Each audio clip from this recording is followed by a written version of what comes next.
Why would someone throw away a perfectly good meal? That question haunted me every evening for weeks. I'd come home from my grueling 10-hour shifts at the diner, my feet aching, my hands still smelling of grease, and head straight to the fridge. I'd pack my lunch the night before, nothing fancy, just a sandwich, some fruit, maybe a slice of leftover pie I'd brought home from work. But every time I opened that fridge, my container was gone. I'd find it later, tossed in the trash, the food untouched, still neatly packed. At first, I thought it was a mistake. Maybe my roommate, Sarah, was cleaning and got careless. But it kept happening, day after day, like a cruel ritual. I'd stand there, staring at my food in the garbage, feeling a knot tighten in my chest. Was someone trying to tell me something? I lived in a small apartment with Sarah, my younger sister, who'd moved in after her college plans fell through. She was 20, bright but aimless, always sketching in her notebook or blasting music through her earbuds. We weren't as close as we used to, but life had a way of pulling us apart, but I loved her fiercely. She'd been through enough, losing mom when she was 10, dad a few years later.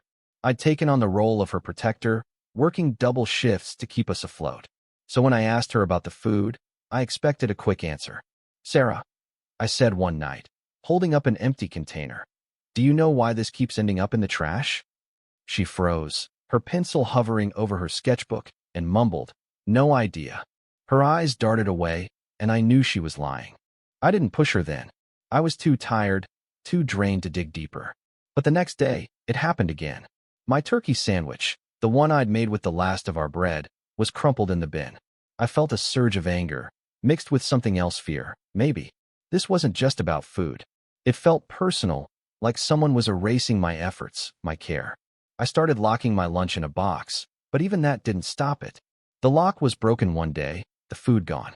I stopped eating at work, too paranoid to leave anything in the fridge. My stomach growled through my shifts, and I'd come home lightheaded, snapping at Sarah over nothing.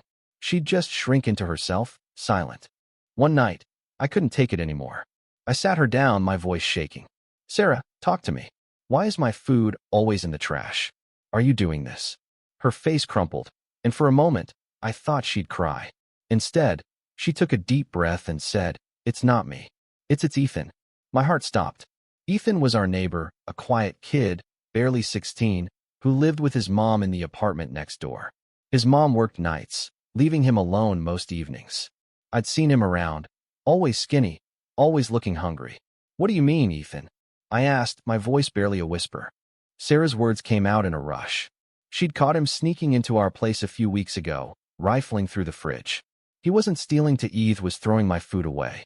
When she confronted him, he broke down, sobbing. His mom was struggling, barely making rent, and they couldn't afford food most days. Ethan was ashamed, terrified of anyone knowing. He thought if he threw out my lunch, I'd stop bringing it, stop reminding him of what he couldn't have.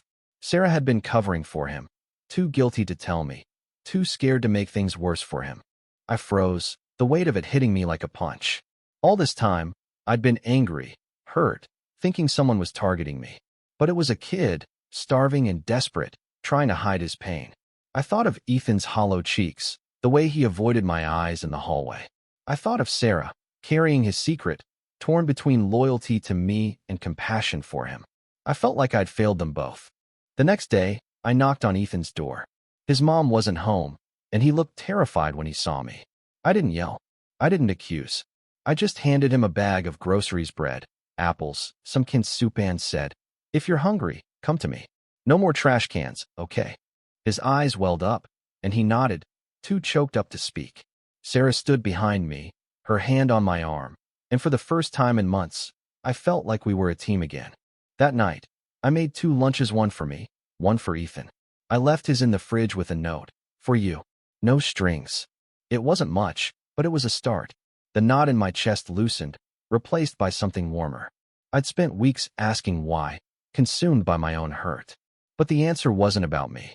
It was about a kid who needed help, a sister who cared enough to keep a painful secret, and the chance to make things right, one small act at a time.